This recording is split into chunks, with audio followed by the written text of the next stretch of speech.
Hey everybody, thank you for tuning in again on PROPEL K12 webinar series. We have just been having a lot of interesting conversations, some great folks who have joined us for these calls, and the board really enjoys just not only interacting with our speakers, but interacting with each other.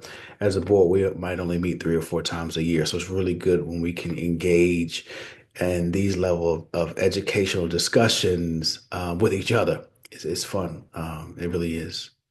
As fun as it is to have space for us to have discussions that are really on the precipice of change, of fight, of unearthing opportunities that we know are on the horizon for many of our students. Some of these conversations have not been fun because they are conversations that discuss the disadvantages that students are receiving. And so today, board member Ivan Lochin is here, and we're going to discuss a little bit about the dismantling of the Department of Education. And so, as I mentioned, we're Propel K12. We do this every week.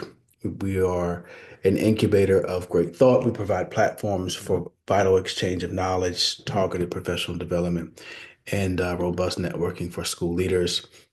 Our mission is to empower school leaders in K-12 education with tools and strategies to transform their progressive institutions. And so, Ivan, I'm going to let you kick it off today. I'll chime in. I know we only have a couple of minutes, but I want you to kind of just talk about what have you been hearing, the rhetoric, any language, any new uncoverings about dismantling of the Department of Education. I know really high level. It's only been month two of new administration, but kind of their platform and their plans have been laid out for before the president got elected. We know that winding down the Department of Education has been one of his talking points, saying it's not effective based on the metrics of reading scores and math scores. We know COVID did a number on that, so a lot of students coming now have been impacted by that and still will matriculate throughout their school years, trying to make up for that.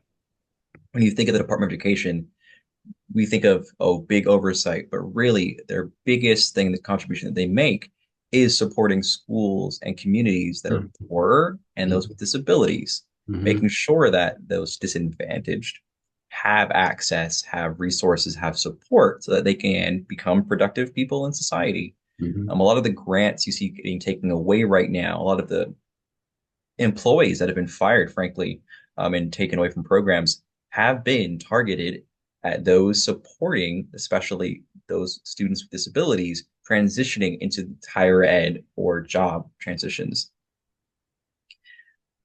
Yeah, I yeah. know, Really as an drive home educator, as administrator they're side, you're recruiting. seeing what those school systems are, how they're adjusting to this and kind of trying to adapt. Mm, mm. Yeah, it's like ping pong in my head. I really want to just drive that point home, Ivan, for our listeners. This raises significant concerns about the future of educational equity and the funding for programs, and as you mentioned, Ivan, for vulnerable student populations, whether it be students black and brown, whether it be disabled students who are students of veteran parents, students whose parents are immigrants and their English is not their first language, right? So the federal government contributes about 11% of the total public school funding. So even minor cuts could lead to drastic efforts on educational resources and opportunities for for all students, but primarily students who are most vulnerable. Really quick, that's the problem. Let's give our listeners a solution. What's one thing or two that our school leaders, parents, community members can be thinking about, maybe potentially implement as it pertains to the possibility of the dismantling of the Department of Ed? I love how you touched on ESL students. That's a big one since the new administration has just made for the first time English is the official language of the United States. Never happened before. The US has never had one. Mm. So all of those programs now are going to have to be reframed and restructured. Department of Education is only about 4,200 employees, which is 0.3% of the federal wages. Like it's super small to begin with. So just as you said, any cuts are going to massively impact the department and their what they're doing. We have Linda McMahon as the head of the DOE, and so she's all on board with dismantling it and says full charge, she will do it. So, what does that mean as a parent, as a teacher, as a student? What can you do? First and foremost, know your rights, know what you're allowed to do, know what you're not allowed to do, what you don't have to do.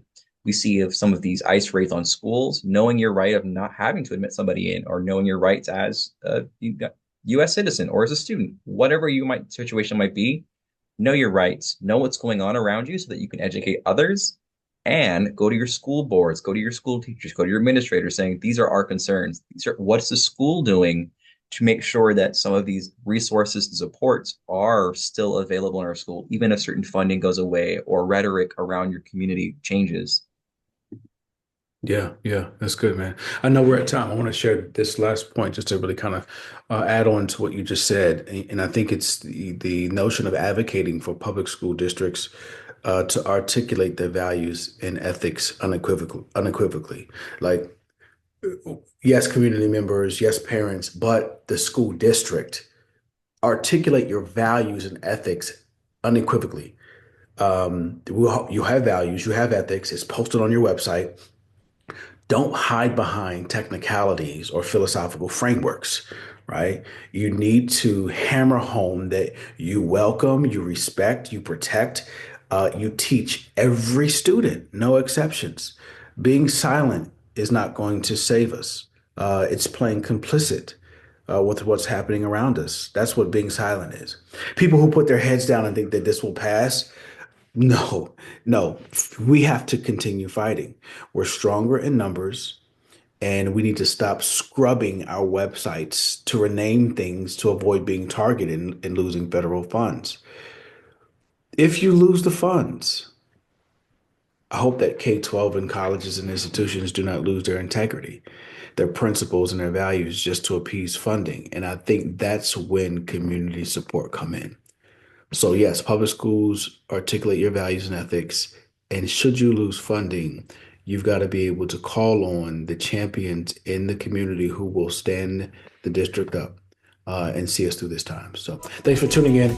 Tune in next time. We've got more stuff coming to you.